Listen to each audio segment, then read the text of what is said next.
Hey guys, welcome to the video. Rebuild PS4 controller mod and all that things. So as you guys seen, a couple tools and stuff like that you may need. Pretty much essentially you'll need a flathead screwdriver and a pointed Phillips. I got a pretty cool set. I like it. Make sure you guys have a mat or a magnet or something to keep track of all your screws. And big thing here I learned, I kind of dove into this one blind just to find out and kind of go for it. But there's springs on the triggers, the L2, R2 buttons that you can easily lose.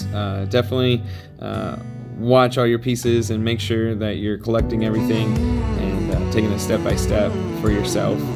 Definitely recommend not diving into this without prior knowledge or some how-to, because you can definitely lose where you're at in general and what goes where. As you guys will see in the video, the couple of those things do happen to me.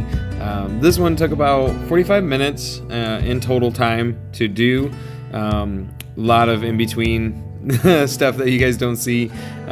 Me checking out a couple of things, springs, had to order some springs in because I thought I lost them and was gonna have to wait or something like that. But luckily I found them on the ground and one on the table I was working on there.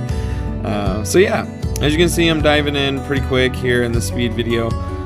Taking off the battery cell. The one thing I found out with this build was the controller itself is pretty meticulous when it comes to getting these things apart in general. It takes a lot of shaking, so if you got a good shake, you should be all right. They're not like the tabs right there, not like other things I expected to flip up or something like that. No, they just have a real strong pull tab on them. Make sure you're not pulling on your fiber cables and crimping them in any way. The grips right there, super easy to get off. The buttons, of course, if you've done any type of rebuild, those are always the easiest parts right there.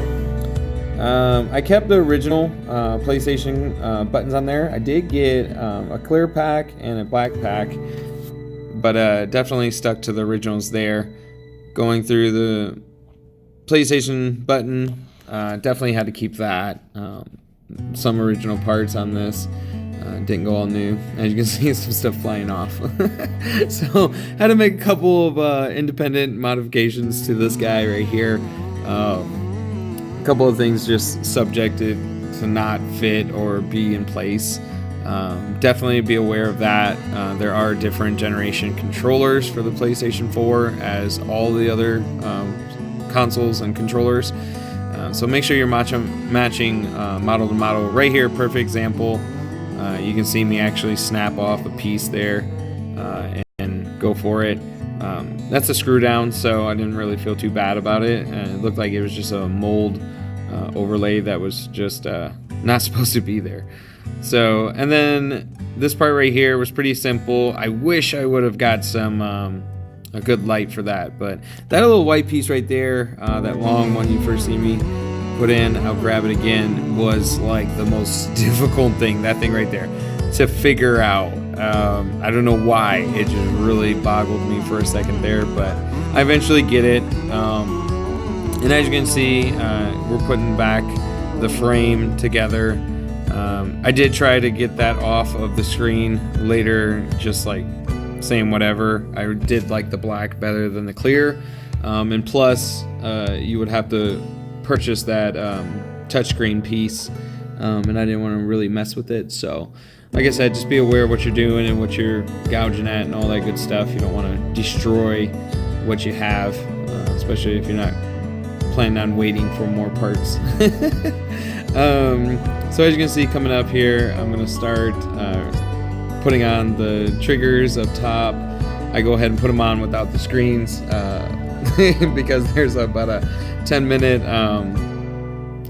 intermission where I had to search for these little springs in between the clips here.